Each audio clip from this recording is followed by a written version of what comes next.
আসসালামু আলাইকুম। আলহামদুলিল্লাহ রব্বিল আলামিন। সকল প্রশংসা ওই মহান আল্লাহ তাআলার জন্য। যে যেখানে বসে আমাদের এই অনুষ্ঠানটি শুনছেন তাদেরকে জানাই আন্তরিক মোবারকবাদ ও শুভেচ্ছা। তো আজকের যেটা আলোচনার বিষয় সেটা হচ্ছে নামাজের বাইরের 7টি ফরজ নিয়ে। নামাজের ভেতরেও 6টি ফরজ রয়েছে। তো সেটা আমরা আজকে আলোচনা করব না। আমরা আজকে আলোচনা করব নামাজের বাইরে যে 7টি ফরজ রয়েছে সেটা নিয়ে। তো আপনার প্রথম নাম্বার যে ফরজটি রয়েছে সেটা হচ্ছে শরীর পাক। অর্থাৎ আপনাকে নামাজের জন্য প্রস্তুতি নিতে হলে অবশ্যই আপনার শরীরটা পাক পবিত্র থাকতে হবে। শরীরের কোথাও কোনো ময়লা বা নাপাকি লেগে থাকা চলবে না। দ্বিতীয় নম্বর রয়েছে কাপড় পাক। অর্থাৎ আপনি যে কাপড়টা পরে আপনি নামাজ পড়বেন সেটা অবশ্যই পাক সাফ এবং পবিত্র হতে হবে। এই বিষয়টি সবসময় মাথায় রাখতে হবে। 3 নম্বরে রয়েছে নামাজের জায়গা পাক। অর্থাৎ আমরা দেখা যায় আমাদের মাঝে যেটা যে আমরা যে কোনো ময়লা একটা জায়গাতে আপনার নামাজ আদায় করতে শুরু করে দিই। তো ময়লা এক জিনিস আর পাক পবিত্র এক জিনিস। দেখা যাচ্ছে যে সেখানে কোনো মলমূত্র পড়ে আছে অথবা কোনো প্রস্রাব পড়ে আছে, সেই জায়গাটা আপনাকে অবশ্যই খেয়াল রাখতে হবে। এগুলো হচ্ছে নাপাক জিনিস। আর ময়লা ধুলো সেটা আরেক জিনিস। ময়লা ধুলো থাকলে কিন্তু নামাজটা হয়ে যাবে, কিন্তু পাক পবিত্র এক জিনিস। সে বিষয়টা আপনাকে সবসময় নির্ধারণ রেখে আপনার নামাজের জায়গাটা আপনাকে ঠিক করতে হবে।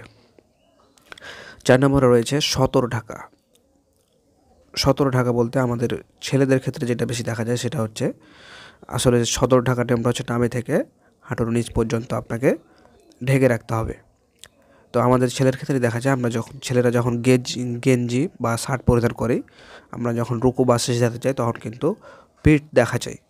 তো এই পিঠটা যদি দেখা যায়, কোমরের যে শার্টটা যখন উপর দিকে উঠে যায় তখন কিন্তু দেখা যায় যে পিঠটা দেখা যায় বা মাজাটা দেখা যায় বা কোমরটা দেখা যায়।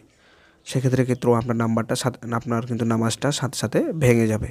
এই বিষয়টা কিন্তু আপনাকে সবসময় মাথায় রাখতে হবে, কারণ আপনার নামাজের ফরজই হচ্ছে আপনাকে সদর ঢাকতে হবে।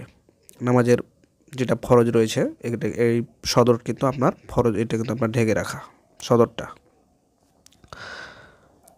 তারপর হচ্ছে 5 নম্বর হচ্ছে কেবলামুখী হওয়া। অর্থাৎ আপনাকে কেবলামুখী হয়ে দাঁড়াতে হবে, মানে পশ্চিম দিক যেটা আমরা বলি সেদিকে মুখ করে আপনাকে দাঁড়াতে হবে।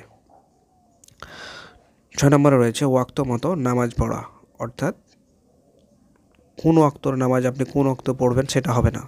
আপনি মাগরিবের ওয়াক্তে যদি আসরের নামাজ পড়েন তাহলে কি হবে? হবে না। আপনাকে অবশ্যই ওয়াক্তটা খেয়াল রেখে নামাজ পড়তে হবে, তাহলে আপনার নামাজটা আদায় হবে।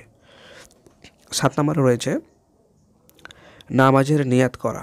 অর্থাৎ আপনি কোন নামাজটা আদায় করছেন সেটা মনে মনে করলেও চলবে, প্রকাশ্য করলেও চলবে, কিন্তু আপনাকে নামাজের নিয়াতটা অবশ্যই করতে হবে যে আমি কোন ওয়াক্তের কোন নামাজটা আদায় করছি। যেমন আমি আজকের জোহরের 4 রাকাত ফরজ নামাজ আদায়ের জন্য নিয়াত করছি, এরকম একটা নিয়াত আপনাকে করতে হবে। যদি আপনি কাজা নামাজ পড়েন যে আপনি গতকালকার কাজা নামাজ জোহরের আজানের জন্য কিবলামুখে দাঁড়াচ্ছেন, আপনাকে এরকম একটা নিয়াত করতে হবে। তো এই ছিল নামাজের বাইরের ফরজ 7টি নিয়ে। তো আমাদের পরবর্তী ভিডিও হবে নামাজের ভেতরের 6টি ফরজ নিয়ে।